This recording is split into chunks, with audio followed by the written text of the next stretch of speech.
কথা বললে মামলা আর রিমান্ডের সংখ্যা বাড়তে থাকে। কথা বলে কি লাভ? আমার জন্য দোয়া করবেন বলে জানিয়েছেন সাবেক আইসিটি প্রতিমন্ত্রী জুনায়েদ আহমেদ পলক। গতকাল সোমবার দুর্নীতি দমন কমিশন দুদক করা মামলা পলককে দুপুর 12টার পর কাশিমপুর কারাগার থেকে আদালতে হাজির করা হয়। এরপর তাকে সিএমএম আদালতে হাজতখানায় রাখা হয়। সেখান থেকে দুপুর 1:45টার দিকে প্রয়োজন বেয়ান করে তাকে ঢাকা মহানগর দায়রা জজ আদালতে হাজির করা হয়। প্রিয়জন বেয়ান থাকা অবস্থায় লোহার জানালার কাছে গিয়ে হাতের ইশারায় হাসিমুখে সালাম দেন পলক। এরপর উপস্থিত সাংবাদিককে বলেন, কথা বলে মামলা ও রিমান্ডের সংখ্যা বাড়তে থাকে। কথা বলে কি লাভ? আমার জন্য দোয়া করবেন।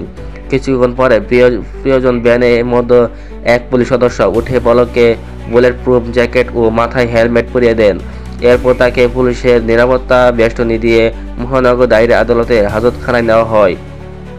হাজতখানায় নেওয়ার পথে পলক আবার বলেন, কথা বললে মামলা ও রিমান্ডের সংখ্যা বাড়তে থাকে। পেছনে হ্যান্ডকাফও দেওয়া হয়। কথা বলার অধিকার কি আমাদের আছে?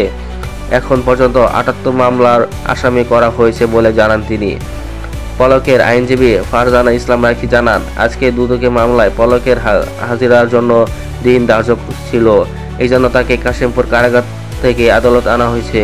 পলক কোনো ডিভিশন পাচ্ছে না বলে অভিযোগ করে এই আইনজীবী। কাশিমপুর কারাগারে 4 নম্বর সেলে তাকে হাই সিকিউরিটির মধ্যে রাখা হয়েছে। কোনো প্রকার তাকে ডিভিশন দেওয়া হচ্ছে না। তার ফ্যামিলির সাথে কোনো প্রকার যোগাযোগ পর্যন্ত করতে দেওয়া হচ্ছে না। সাধারণত কয়েকদিনের মতো করে তাকে রাখা হচ্ছে। দেশের খবর জানার জন্য অখ্যাত 4টি পত্রিকা তাকে দেওয়া হয়। জাতীয় কোনো পত্রিকা তাকে দেওয়া হচ্ছে না। এর আগে গত 6 ফেব্রুয়ারি তাকে এই মামলায় গ্রেফতার দেখানো হয়। গত 12 ডিসেম্বর জুনায়েদ আহমেদ পলক এবং তার স্ত্রী আরিফ জেসমিনের বিরুদ্ধে মামলা করে দুদক।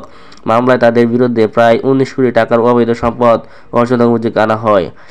মামলার তথ্য অনুযায়ী জুনায়েদ আহমেদ পলকের 24টি ব্যাংক হিসাবে ঘুষ, দুর্নীতি ও মানি লন্ডারিং